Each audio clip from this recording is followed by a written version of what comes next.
Hey, welcome World Entertainment, and this is the review of episode 5 of Strange New Worlds season 3. And this episode, it's actually slightly more of an actual Star Trek style of episode in terms of actual exploration of something.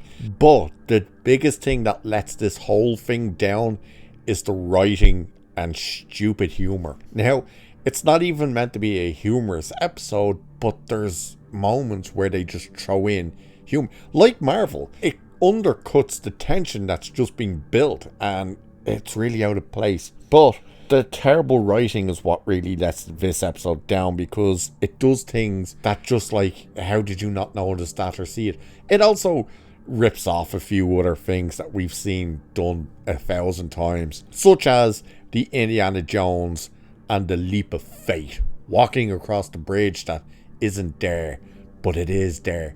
They do that.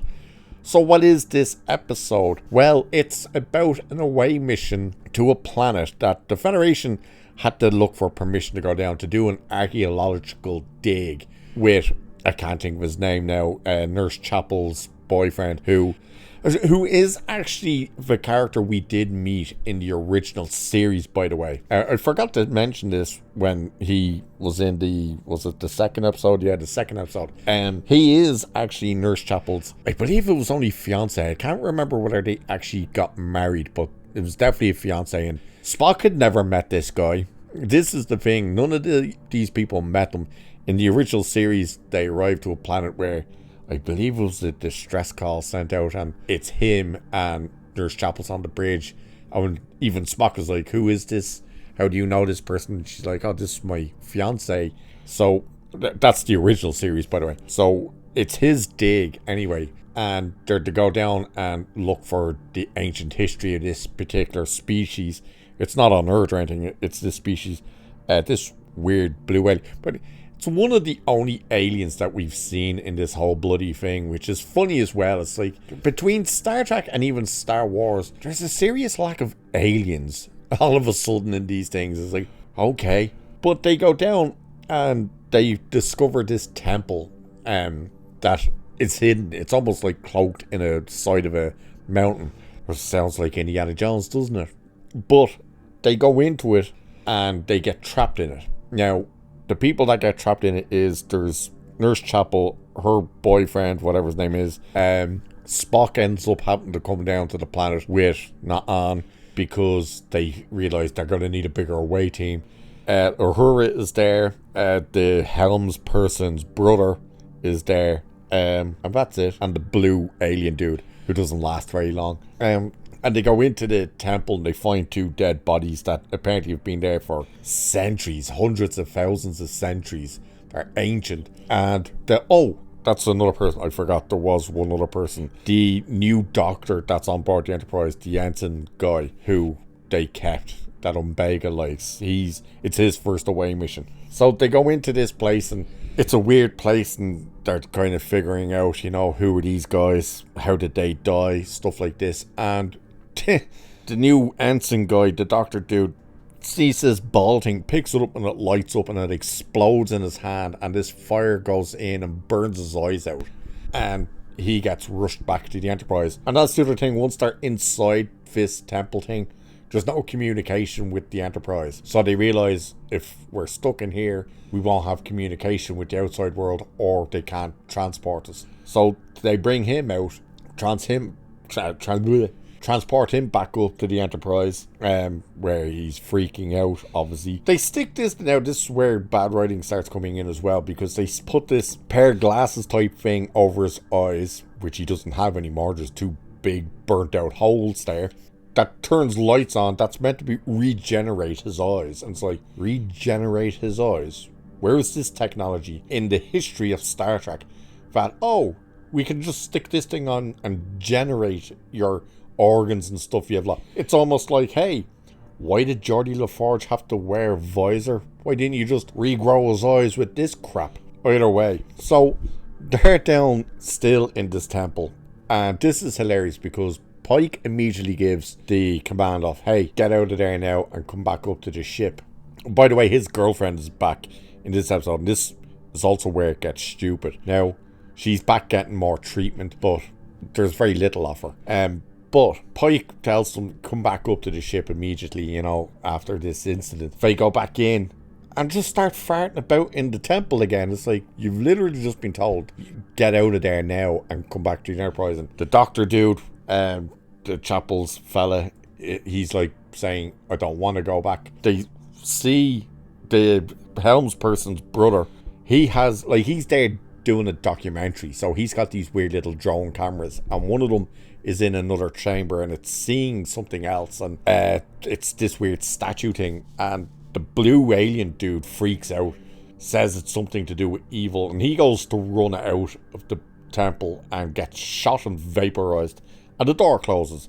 Now, the way they got the temple open was that you had to give blood, and Nurse Chapel just walked up and stuck her hand in this thing. A little spike came out, poked her finger, and blood dropped, and then she got scanned and it opened. So she's basically the key to how everything should work. So the door closes. They don't want to try and go to the door because the laser's firing.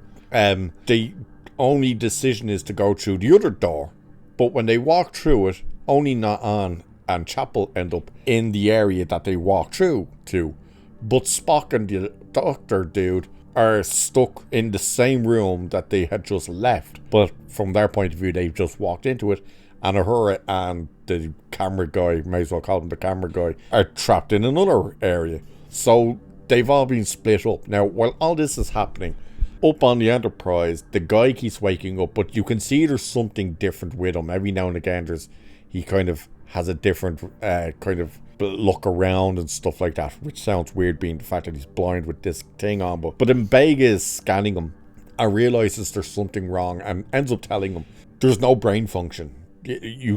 And of course he freaks out and is like, how the hell am I still alive then?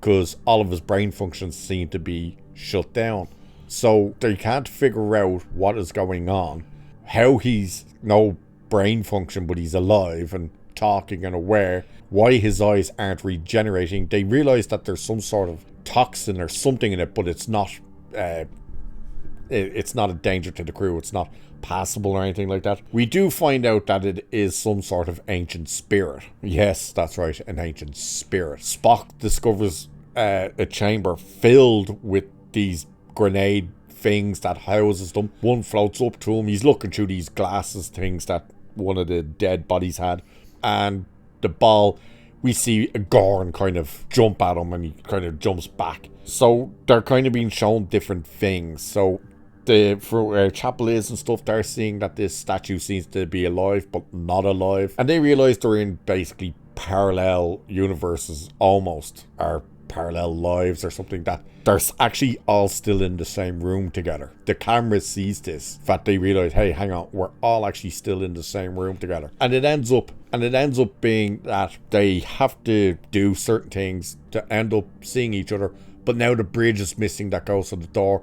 And this is where the leap of faith comes in, that Spock goes, oh, I realize what's going on here, blah blah blah. Chapel, you actually have to walk out there to get to the door.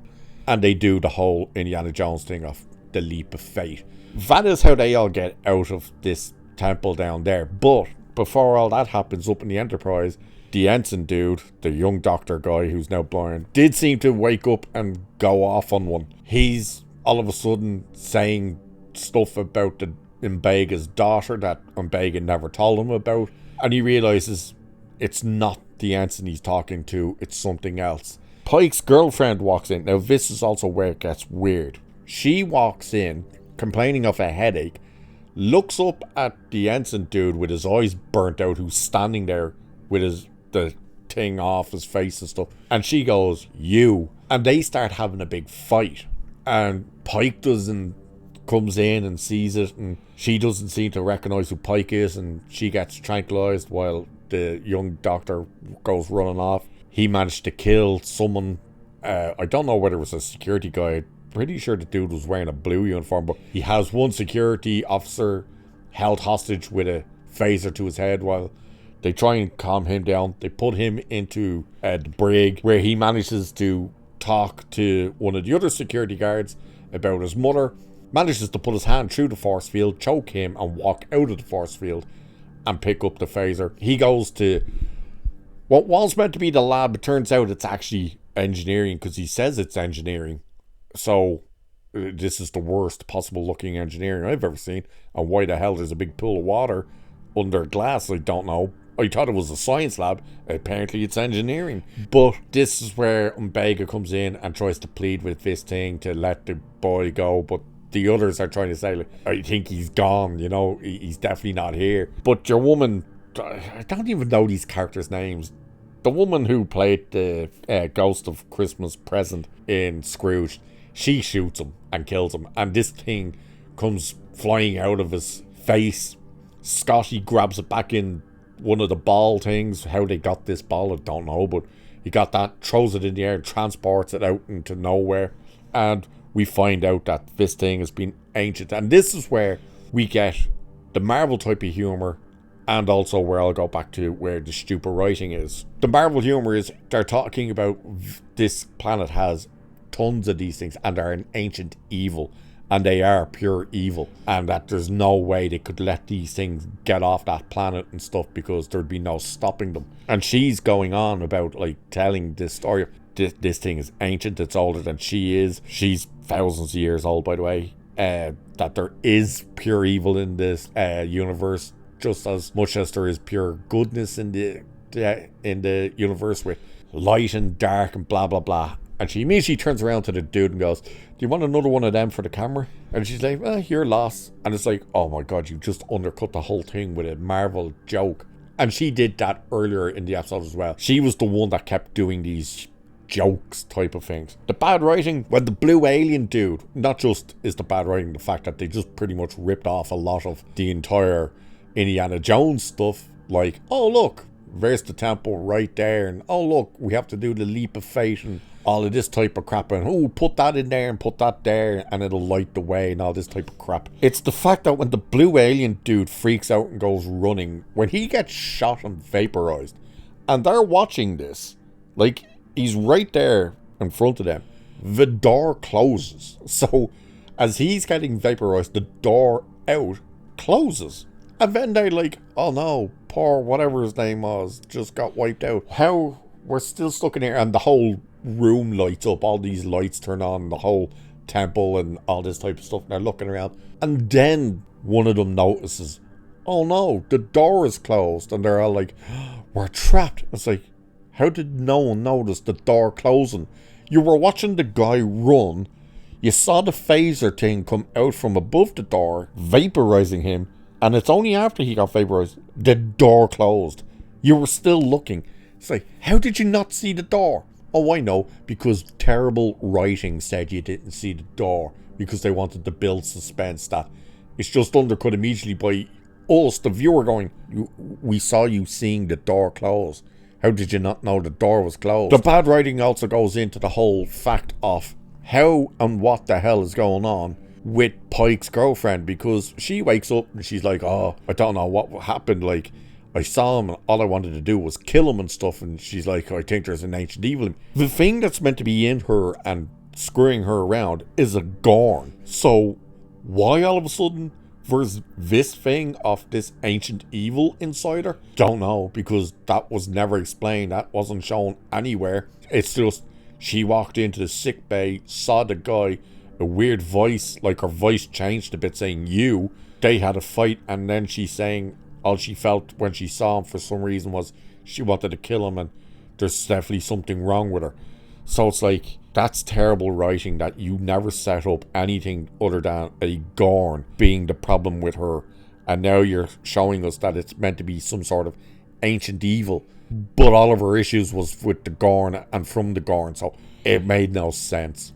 So the whole aspect of them actually exploring this temple and actually like being separated and trying to figure out, they, for some reason they can still communicate with communicators to each other inside the temple. So that type of stuff was more kind of in line with a Star Trek episode where they went on an exploration of a temple and they got stuck and they had to figure out how to get out there. It's just everything else around it was just stupid. So overall, it was a better episode, I suppose, than the first four, but it's still a terrible take on Star Trek with terrible writing and this undercutting crap with jokes. Yeah, that was god awful as well. So bring on next week. 5 down. I think 5 more to go. So with that, I shall leave it there for this one.